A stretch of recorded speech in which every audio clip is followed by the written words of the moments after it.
This season, let's face it, has been anything but predictable. Caesars says it's Gonzaga. They're the betting favorite. So who's your favorite in this?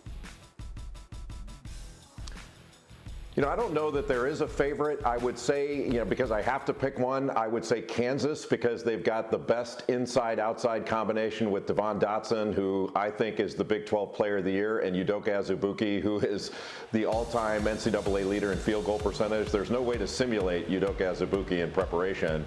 But Baylor is right there with Kansas, and the game Saturday at noon on ESPN is going to be maybe the best game we've seen all year between two teams that legitimately can claim favorite status for the national championship. Jay throwing in promos in the middle of his answers. You actually get to see their rematch. It's the rematch. It's the second time we've seen them this season. They last played each other mid-January.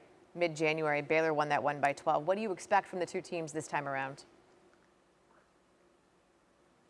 Well, the last time that they played in Allen Fieldhouse, Devon Dotson was not healthy. He was coming off a hip injury, and he did not play well at all. But the problem that I think Kansas is going to have, it's not just playing on the road at Baylor.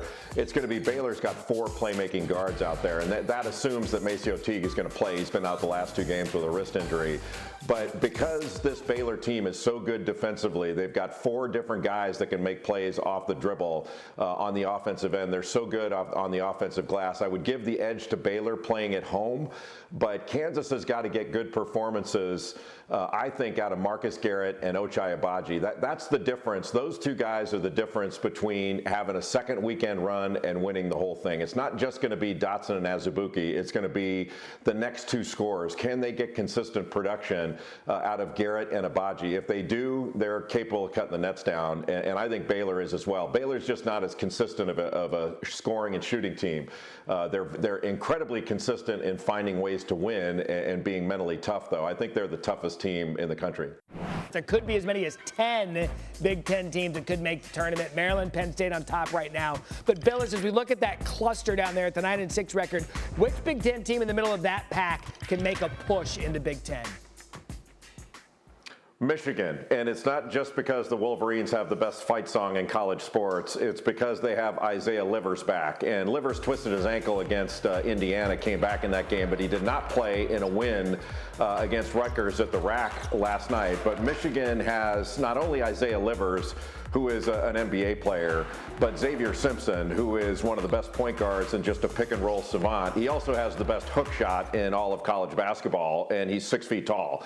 I think Michigan, when fully healthy and with a fully healthy Isaiah Livers, is Final Four capable. Juwan Howard's done a great job with that team. Watch out for the Wolverines healthy. They are very, very capable. They came out of the season hot, stumbled a little bit because of some of the injuries you had talked about, but they can get hot at the right time going into the tournament. They could be a very formidable opponent. Similar situation to the Pac-12. If you look at those standings, probably even a tighter race there. 4 teams within a game of Oregon and Colorado, and Arizona State and USC play those teams tonight up top.